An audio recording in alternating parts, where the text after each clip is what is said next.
உமா விருந்தகம் சேனலுக்கு வெல்கம் பண்ணுறேங்க. இன்றைக்கி வந்து நம்ம என்ன ரெசிபி பார்க்க போகிறோம்னு பார்த்திங்கன்னா, குட்டீஸ்க்கெலாம் ரொம்ப பிடிச்ச ஒரு மோமோஸ் ரெசிபியும், அதுக்கு வந்து நல்ல காரசாரமான ஒரு சட்னி வந்து பார்க்க போகிறோங்க. இந்த மோமோஸ் ரெசிபி வந்து நம்ம வந்து இன்றைக்கி கோதுமையில் செய்ய போகிறோங்க. கூட வந்து பன்னீர் ஸ்டஃபிங் வச்சு செய்ய போகிறோம். எல்லாமே ஒரு ஹெல்த்தியான வெர்ஷனாகவே நம்ம இன்றைக்கி பார்க்க போகிறோங்க. இந்த ரெசிபி எப்படி செய்கிறது அப்படிங்கிறத பார்க்குறதுக்கு முன்னாடி இது வரைக்கும் நீங்கள் உமா விருந்தகம் சேனல் சப்ஸ்கிரைப் பண்ணாமல் இருந்தீங்கன்னா சப்ஸ்கிரைப் பண்ணிக்கோங்க. பக்கத்துலேயே ஒரு பெல் ஐக்கான் இருக்கும், அதை கிளிக் பண்ணிக்கிட்டிங்கன்னா உங்களுக்கு நோட்டிஃபிகேஷன்ஸ் உடனுக்குடன் கிடைக்கும். இனி வந்து நம்ம மோமோஸ் எப்படி செய்கிறது அப்படிங்கிறத பார்க்கலாங்க. இப்போ மோமோஸ்க்கு மாவுக்கு வந்து நான் கோதுமை மாவு தான் எடுத்துருக்கேங்க. கோதுமை 1 கப் எடுத்துக்கலாம். கூட வந்து நம்ம வந்து தேவையான அளவு உப்பு போட்டுக்கலாங்க. உப்பு போட்டுட்டு லைட்டாக எண்ணெய் ஊற்றிக்கலாங்க. முதல்ல இது எல்லாத்தையும் நல்லா மிக்ஸ் பண்ணிக்கலாங்க. மிக்ஸ் பண்ணிவிட்டு தண்ணி கொஞ்சம் கொஞ்சமாக ஊற்றி நம்ம வந்து கலக்க ஆரம்பிக்கலாங்க. சப்பாத்தி மாவு அளவுக்கு ரொம்ப லூஸாக பிணைய வேண்டாங்க, பூரி மாவு அளவுக்கு டைட்டாகவும் வேண்டாம். ஓரளவுக்கு சாஃப்டாக இருக்க மாதிரி பிசைஞ்சு எடுத்துக்கோங்க. தண்ணி கொஞ்சம் கொஞ்சமாக ஊற்றி பிசைஞ்சுக்கோங்க.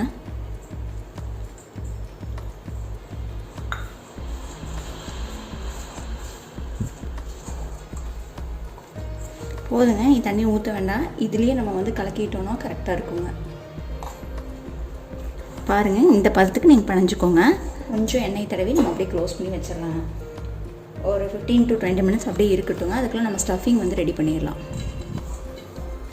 கிளாத் வச்சு மூடிடுங்க, இல்லை நல்லா டைட்டான ஒரு லிட் வச்சு மூடிடுங்க.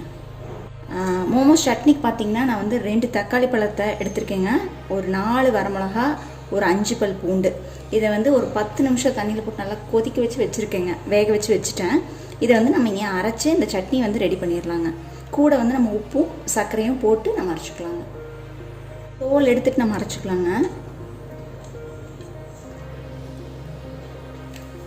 கூட வந்து சுகர் கொஞ்சங்க, தேவையான அளவு உப்பு, இதை போட்டு நல்லா ஒரு பேஸ்ட் பண்ணிக்கலாங்க. இப்போ ஸ்டஃபிங்க்கு என்னென்ன தேவையான பொருட்கள் அப்படின்னு பார்த்தீங்கன்னா, நான் பெரிய வெங்காயம் 2 பொடியாக கட் பண்ணி எடுத்து வச்சுருக்கேங்க. இஞ்சி பூண்டு பேஸ்ட் 1 ஸ்பூன் எடுத்து வச்சுருக்கேன். அதுக்கப்புறம் பார்த்திங்கன்னா கரம் மசாலா ஒரு 1/4 ஸ்பூன், உப்பு தேவையான அளவுங்க, பெப்பர் வந்து ஒரு 1/4 டீஸ்பூன் எடுத்துருக்கேங்க, வரமிளகாய் தூள் வந்து 1 டீஸ்பூன் எடுத்துருக்கேன். இதுதான் நமக்கு தேவையான பொருட்களுங்க. பன்னீர் வந்து நம்ம துருவி எடுத்துக்கலாங்க. கட் பண்ணி போட்டோன்னா அது ஸ்டஃபிங் வந்து வெளியே வரக்கு வாய்ப்பு இருக்குது, அதனால் துருவி சேர்த்துக்கலாம். வேறு என்ன வெஜிடபிள்ஸ் வேணாலும் நீங்கள் சேர்த்துக்கலாங்க. நான் வெறும் பன்னீர் ஸ்டஃபிங் மட்டும்தான் போடுறேன். உங்கள் டேஸ்ட்டுக்கு என்னென்ன வெஜிடபிள்ஸ் பிடிக்குமோ அதெல்லாம் போட்டுக்கலாம். முட்டைக்கோஸ் போட்டுக்கலாங்க, கேப்சிகம் போட்டுக்கலாம், எது வேணாலும் போட்டுக்கலாம். நம்ம வந்து நீ அப்படியே வந்து இது ரெடி பண்ண ஆரம்பிக்கலாங்க. பன்னீர் வந்து இந்த மாதிரி நல்லா துருவி எடுத்து வச்சுக்கலாங்க. எண்ணெய் ஊற்றிக்கலாங்க. எண்ணெய் காஞ்சோன்னு கட் பண்ணி வச்சுருக்க வெங்காயத்தை வந்து உள்ளே ஆட் பண்ணிக்கலாங்க.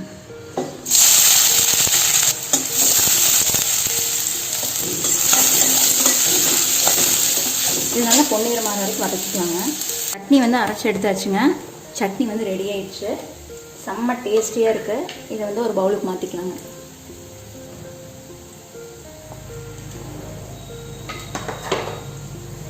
வெங்காயம் நல்லா ஃப்ரை ஆயிடுச்சுங்க. இப்போ எடுத்து வச்சுக்க இஞ்சி பூண்டு பேஸ்ட் வந்து உள்ளே போட்டுக்கலாம். போட்டு இந்த பச்சை வாசம் போகிற வரைக்கும் வதக்கி விட்டுடலாங்க. நீங்கள் வந்து இஞ்சி பூண்டி பொடியாக கட் பண்ணி போடுற மாதிரி இருந்தாலும் போட்டுக்கலாங்க. நான் வந்து பேஸ்ட் மாதிரி போட்டேன். ஒரு பச்சை மிளகா மட்டும் போட்டுக்கிறேங்க. நம்ம எடுத்து வச்சுருக்க பொடி எல்லாத்தையும் சேர்த்திடலாங்க. வரமிளகாத்தூள், பெப்பருங்க, அப்புறம் உப்பு, அப்புறம் வந்து கரம் மசாலா, இது எல்லாத்தையும் உள்ளே போட்டுருங்க. போட்டு இதை வந்து லைட்டாக வதக்கி விடுங்க. நம்ம வேறு எந்த எக்ஸ்ட்ரா மசாலும் சேர்த்து போகிறது இல்லைங்க, அவ்வளோதான். நம்ம புளிப்புக்கு எதுவுமே சேர்த்ததுனால நம்ம கொஞ்சோண்டு லெமன் ஜூஸ் மட்டும் ஆட் பண்ணிக்கலாம். ஆட் பண்ணிவிட்டு நல்லா மிக்ஸ் பண்ணி விட்டுருங்க. நீங்கள் வந்து துருவி வச்சுருக்க பன்னீர் வந்து உள்ளே ஆட் பண்ணிக்கலாங்க.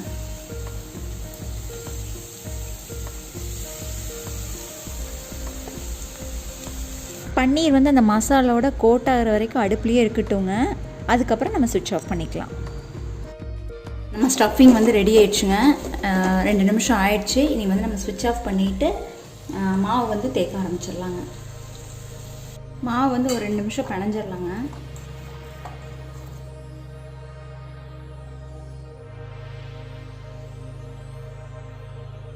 பெரிய உருண்டையாக போட்டுட்டு அதுலேருந்து குட்டி குட்டியாக ரவுண்டாக கூட கட் பண்ணிக்கலாம், இல்லை தனித்தனியாக கூட நம்ம வந்து ஸ்டஃபிங் வந்து ரெடி பண்ணிக்கலாங்க, நம்ம இஷ்டம்தான். மாவு தேய்க்க ஆரம்பிச்சுக்கலாங்க.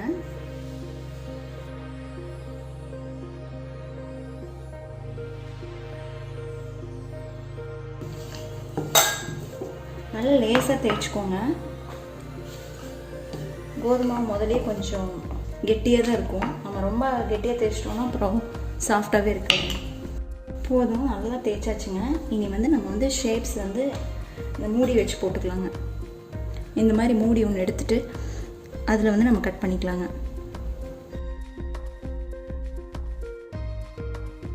இப்போ வந்து நம்ம தேய்ச்சி முடிச்சாச்சுங்க. இனி வந்து நம்ம வந்து ஸ்டஃபிங் வந்து உள்ளே வச்சுக்கலாங்க. அதுக்கு முன்னாடி வந்து நீங்கள் வந்து எந்த பாத்திரத்தில் வைக்கிறீங்களோ அதில் வந்து எண்ணெய் தடவி வச்சுக்கோங்க.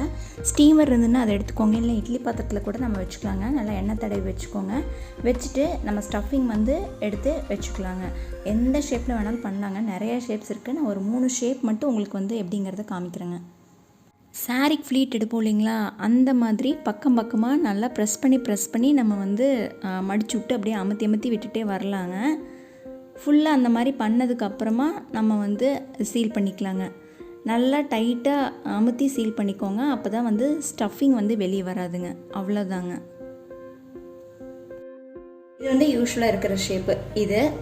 அடுத்து இன்னொரு மெத்தடில் எப்படி அப்படின்னு பார்த்தீங்கன்னா, அதே மாதிரி ஸ்டஃபிங்கை சென்டரில் வச்சுக்கோங்க. வச்சுட்டு ஒரு சைடு மட்டும் நீங்கள் வந்து இந்த மாதிரி எடுத்துக்கோங்க.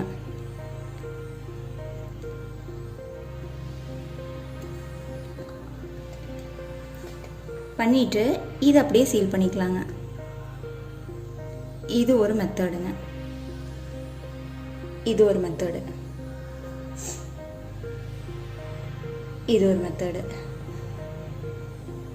இன்னொன்று எப்படின்னு பார்த்தீங்கன்னா, அதே மாதிரி தான் ஸ்டஃபிங்கை சென்டரில் வச்சுக்கோங்க. வச்சுட்டு அதேமாதிரி ஒரு சைடு மட்டும் ஃப்ளீட் எடுக்கிற மாதிரி எடுங்க.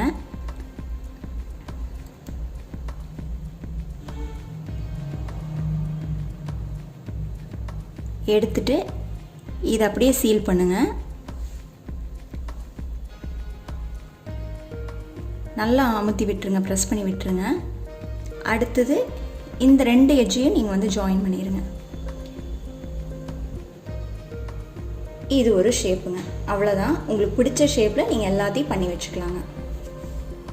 இதை வந்து அப்படியே நம்ம இட்லி பாத்திரத்தில் வச்சு வேக வச்சுக்கலாங்க. இட்லி பாத்திரத்தில் மோமோஸை வச்சுக்கலாங்க. ஏற்கனவே நம்ம வந்து எண்ணெய் தடவி வச்சுருக்கோம். ஒரு குழிக்கு 1 2 மட்டும் வைங்க. நிறைய வச்சோம்னா அதுக்கப்புறம் வந்து ஒன்றோட ஒன்று பட்டு அப்புறம் பிஞ்சு போயிடும். இனி வந்து நம்ம க்ளோஸ் பண்ணிக்கலாங்க. 10 நிமிஷத்தில் வெந்துருங்க. அதுக்கப்புறம் நம்ம ஸ்விட்ச் ஆஃப் பண்ணிக்கலாம். 10 நிமிஷத்துக்கு மேலே ஆயிடுச்சுங்க. நம்ம ஓப்பன் பண்ணி பார்க்கலாம். நல்லா அந்த கோதுமை நல்லா வெந்த ஸ்மெல் வருதுங்க. நம்ம மோமோஸ் வெந்துடுச்சு. இனி வந்து நம்ம ஸ்விட்ச் ஆஃப் பண்ணிவிட்டு சர்வ் பண்ண வேண்டியதுதான். ஸ்டீமர் இருந்துன்னா ஸ்டீமர்லேயும் வந்து நம்ம வந்து மோமோஸ் வந்து வச்சுக்கலாம். அது வந்து இட்லி பாத்திரத்தை விடவே இன்னுமே வந்து ஈஸியாக இருக்குங்க. இப்போ வந்து இதுலேயும் லைட்டாக எண்ணெய் தடவிக்கலாங்க. எண்ணெய் தடவிட்டு நம்ம வந்து மோமோஸ் எல்லாத்தையும் அதில் வந்து அடுக்கிக்கலாம். இதுலேயும் அப்படி தாங்க. ஒரு 10 நிமிஷத்துக்குள்ளேயே நம்ம மோமோஸ் வந்து வெந்துடும். எல்லாத்தையும் அடுக்கிட்டு நம்ம வந்து க்ளோஸ் பண்ணிக்கலாங்க. 10 மினிட்ஸ்க்கு மேலே ஆகிடுச்சுங்க. நம்ம ஓப்பன் பண்ணி பார்க்கலாம். பாருங்கள், நம்ம மோமோஸ் எல்லாமே சூப்பராக வெந்திருக்கு. நம்ம வந்து எடுத்து பார்க்கலாங்க. எடுத்து பார்த்திங்கன்னா வந்து அடியில் நம்ம எண்ணெய் தடவி இருக்கிறதுனால வந்து ஒட்டாதுங்க. ஈஸியாக எடுத்துக்கலாம். பாருங்கள், கண்டிப்பாக நீங்களும் ட்ரை பண்ணி பாருங்கள். கோதுமையில் செஞ்சனால அது ஹெல்த்தியாகவும் இருக்குங்க. ஹார்டாக இருக்குன்னு நினைக்க வேண்டாங்க. ரொம்பவே சூப்பராக இருந்தது. அது பன்னீரோடு நம்ம சாப்பிடும்போது டேஸ்ட் ரொம்பவே சூப்பராக இருந்ததுங்க. கண்டிப்பாக இந்த ரெசிபி வந்து நீங்கள் ட்ரை பண்ணி பாருங்கள். ட்ரை பண்ணி பார்த்துட்டு உங்களுடைய ஃபீட்பேக்கை எனக்கு ஷேர் பண்ணுங்கள். தேங்க்யூ.